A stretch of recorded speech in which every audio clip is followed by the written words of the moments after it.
Good morning. I just woke up and I realized I haven't done one of these coffee chats in a long time. And there's something cathartic about waking up in the morning and just stream of consciousness. The stress of the day hasn't really taken over yet, and we can just have a conversation.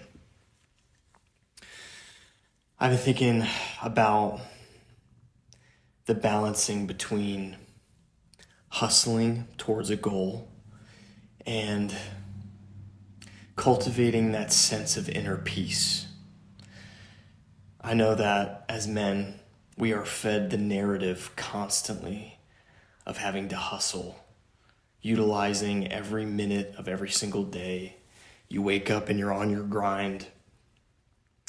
And I've learned some things, some lessons. And there's a time and place for that, certainly, to really hustle. And the times where extreme amounts of effort, massive action, hustling, anytime that's been paired up with a degree of enthusiasm or excitement, then it's just very powerful, essentially. There have been times in my life where I have put hustle and grind into things that I had zero enthusiasm for. I remember early on, and this is probably over a decade now, I was trying to do the social media marketing agency thing.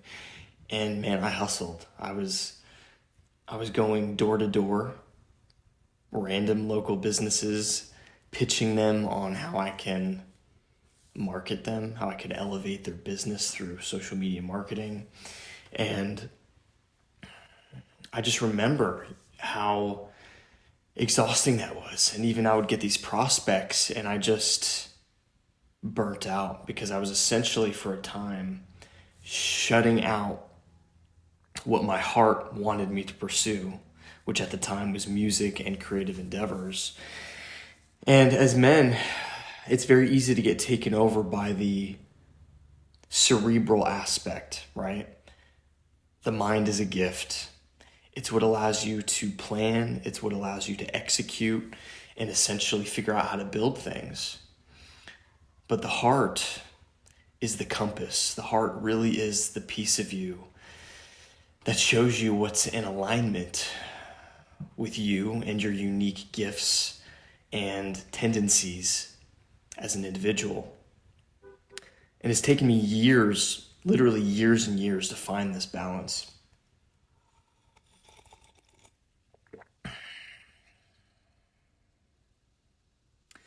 On the opposite end, I know that it's possible to get so wrapped up in creativity that you almost live in this dream world where you shut out everything else, and this particularly doesn't work if you're a man with responsibilities. Maybe you have a family, maybe you have people relying on you. And if you go to that other extreme, then you're also not being true to a part of you that actually craves responsibility and craves doing what's not just right for yourself, but for the people that you love. And so it's funny, man. The universe seems to bring you scenarios over and over again until you learn the lessons that you need to learn. Almost like magic. If ever you see those people that always seem to be in a certain kind of relationship with a certain kind of person, and it's like this cycle. It's like, how are you finding the same type of person over and over again and experiencing the same painful experiences? There's something bizarre and almost magical to how this world works in terms of what you attract until you learn what you need to learn. But I think Carl Jung puts it in the best language. He says, until you make the unconscious conscious, something along the lines of, it will run your life. The unconscious will run your life and you will call it fate. And so that's where the awareness comes in. And that's why I'm such a big proponent of meditation, self-inquiry, journaling, all those things. So the lesson that I feel like the universe was trying to teach me. Essentially, I kept having these jobs, and I would be at these jobs for years, sometimes 2, 3, 4 years. And I hated these jobs, and I felt burnt out. I felt trapped. But there was this story that I constantly told myself. For example, I had this retail job, and I was there for literally 4 years. And after the first year, I knew that I hated it. I knew that I wanted out. But I had this story that I was telling myself of I was trapped. I needed this job to pay for my bills, food, and then whenever I got off the job, at the end of the day, I was too tired to work on my passion or goal. And I kept telling myself this story, and that wasn't entirely true. I could have gotten up early before the job every day and even just put like an hour into what at the time I believed was my passion and calling, which is music. I still do music today. But I would work this job, and then at the end of the day, I would just be like, oh, I'm tired. I don't have the energy. I could have pushed through that as well. And eventually, I think it was like the second or third job like this that I was locked into, I finally got tired of it. And I was like,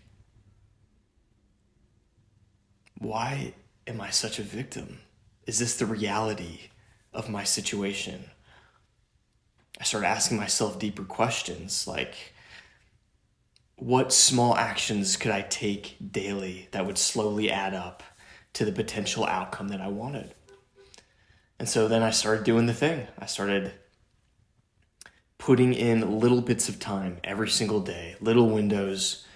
Yes, I would be mentally and physically tired, but I would push through it. And it wasn't from this place of grinding and this like, no, fuck you, I'm going to do this, because that energy for me specifically has always been exhausting, but it was more of an energy of like this loving acceptance started to creep in where it was like, hey man, I see you, I know you're tired, but there's this creativity in you that is begging to come out. Let's spend some time. Let's just sit at the piano bench. Let's sit down. Let's open this recording session. Let's do whatever we need to do and just put in a little bit of work, letting go of the outcome, letting go of the result. Let's just get into the flow of creativity and see what happens.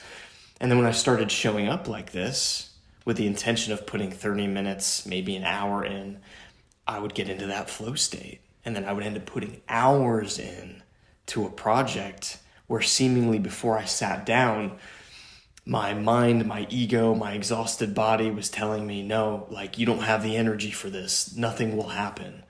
And there was that step of faith where I was like, you know what?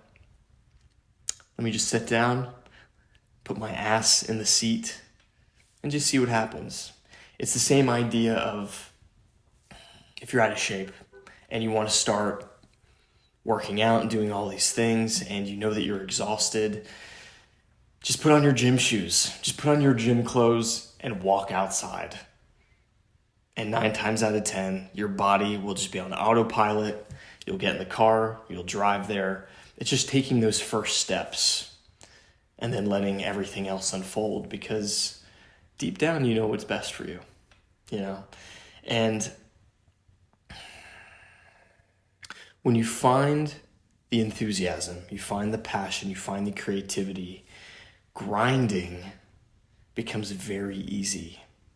And it doesn't come from a place of grim determination. It comes from a place of enthusiasm. And enthusiasm you can even call like the energy of God.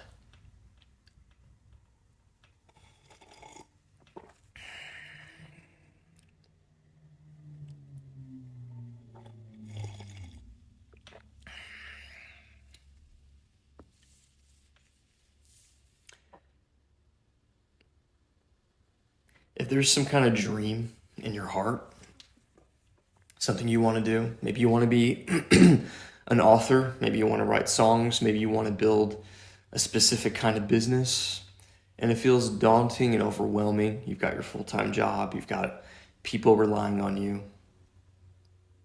Break it down into the smallest steps imaginable. Things compound. the bare minimum, putting in 30 minutes a day. If you could find 30 minutes to put your full focus into something every single day, the hours will add up. And you'll be hit with this spark of enthusiasm as you start to make bits and pieces of progress. And then the hustle and grind will come on its own. You'll be looking for every moment of free time that you have to continue building on this thing that you've started to create. And a lot of people don't tell you this. It's just very machismo. You have to hustle and grind. Don't be a little bitch. Everyone else is watching Netflix and doing this and that. I'm grinding.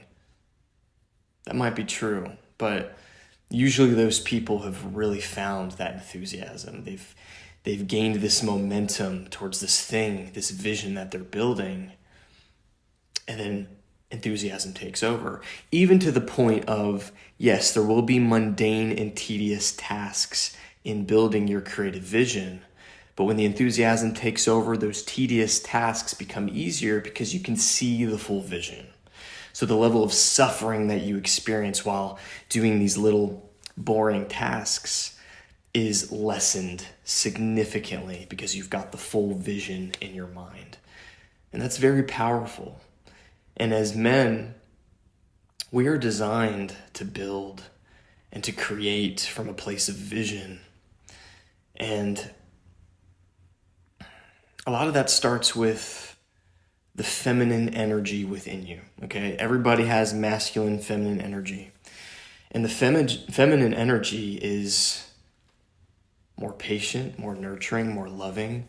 You might need to go through a season of deep introspection and intentionally just sitting with yourself, sifting through thoughts. There was a guy I was talking to in the community, a younger guy, and he was just saying how there's all these different things that he wants to do, like 10 different things that he wants to do, and he doesn't know how to focus. I think I have ADHD. I believe in this day and age, pretty much everybody has ADHD. Just like in the West, everybody is either overweight or obese. The default is this lack of focus. And chances are that's not your fault. That's not most people's fault. If you're born in this age of social media and quick dopamine, you're going to be conditioned to not be able to focus. And so a dual purpose of meditation, aside from things like potential spiritual awakening, which, oh my God, we're not going to get into that right now. But essentially, spiritual awakening could be like what it feels like to become awake in a dream. I don't know if you've ever lucid dreamt before, but if ever you've had a dream and all of a sudden in the middle of the dream, you realize, holy shit, I'm dreaming.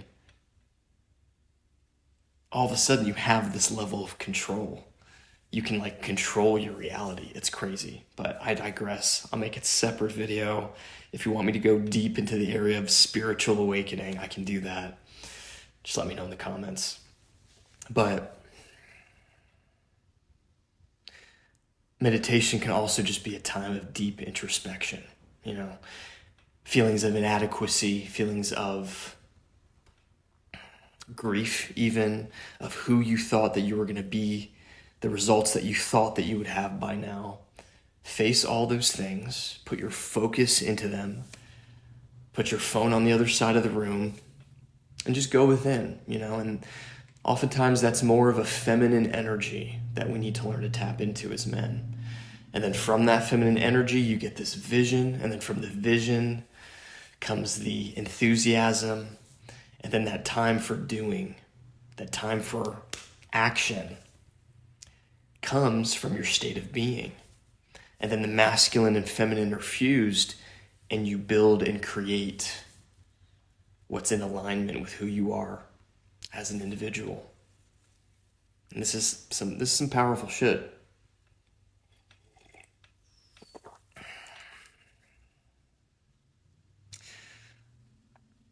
So I think that's it. I woke up this morning. I had this I felt like almost like an empty canvas in a way. I didn't really know what was going to come out of me, but I knew that I wanted to give, share some advice. How would I speak to a close friend or somebody I love in this moment right now if I could? And so I wanted to channel that energy and give it to you this morning. Hope that helps you in some way. You're loved. You matter. And you've barely scratched the surface of what you're capable of. I'll talk to you soon.